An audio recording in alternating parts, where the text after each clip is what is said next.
All right, I tried to buy a stream before from the finish line of the century today, but there was a problem with some data actions, so the video ended up being like 7 seconds long or something. So now that I'm home, we can go for try number 2 here. Okay, so what happened today?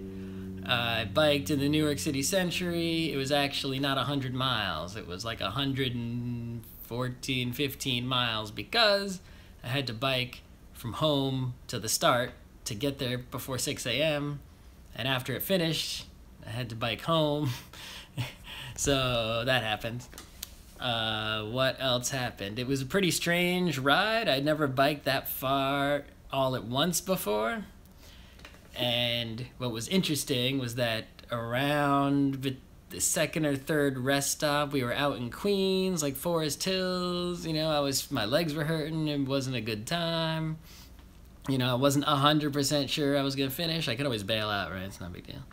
And then we went up this hill near Forest Park, or before Forest Park, and it was weird. My legs were hurting. Then we went up the hill. Then my legs weren't hurting anymore.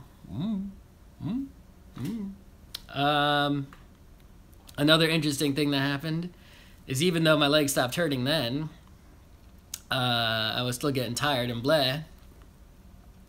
And then I think after like the third or fourth rest stop, maybe third rest stop, suddenly I had the second wind.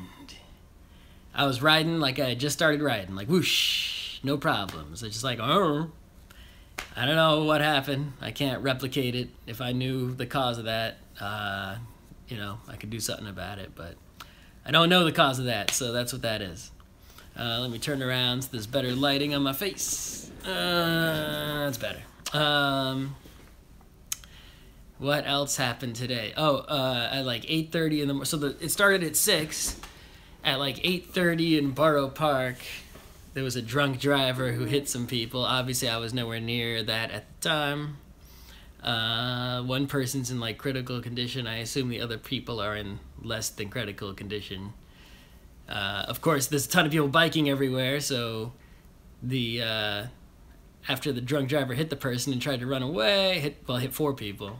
After they tried to run away, all the other bikers, went and chased them down, right? All these fit people everywhere. So that's never happened before. It's a new, this event is like the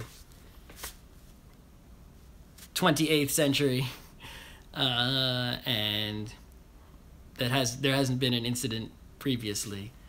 But that still goes to show you that you have thousands of people biking in New York City to literally everywhere in New York City, pretty much. And the only accident was caused by a drunk driver, so that's someone who's going to hurt you even if you're in a car or on a bike or a pedestrian, or none of them were caused by biking, right? It's like there's no being afraid of biking in the city. There were probably car accidents all over the city that were not newsworthy, right? It's only newsworthy because a drunk driver hit 4 people and hurt them during an event, right? Car accidents don't even make the news. What else can I say about the century? So the rest stops on this century were pretty good. They had fruits and bars and water and some non-water beverages. But there was one rest stop which was only for people doing 100 miles. You can do less than, you can do 75, 50 something, 30 something, or I think even less than that. It's on the website.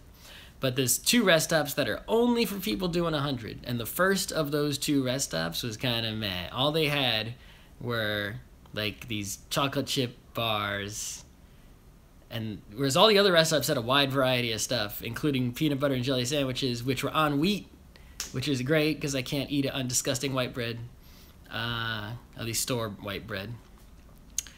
They also had some, what was really good?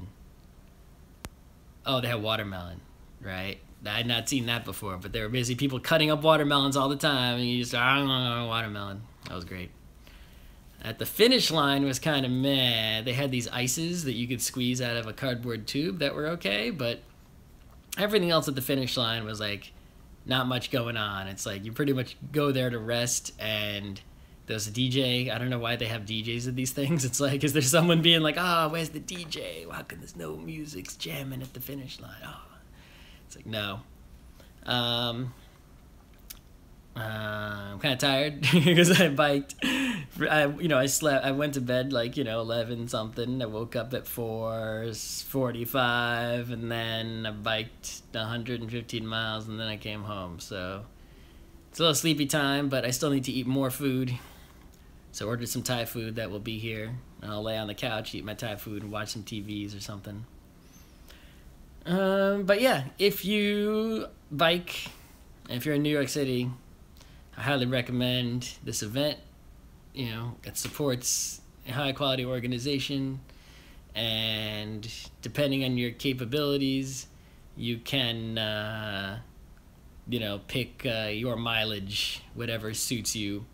But you'd be surprised. I think, if you really just want to go for it, if you have, ambition, think about the mileage you can do and pick one level higher, because you'd be surprised. You don't have to go fast. There are people, the finish line closed at 6. They were starting to tear stuff down around then.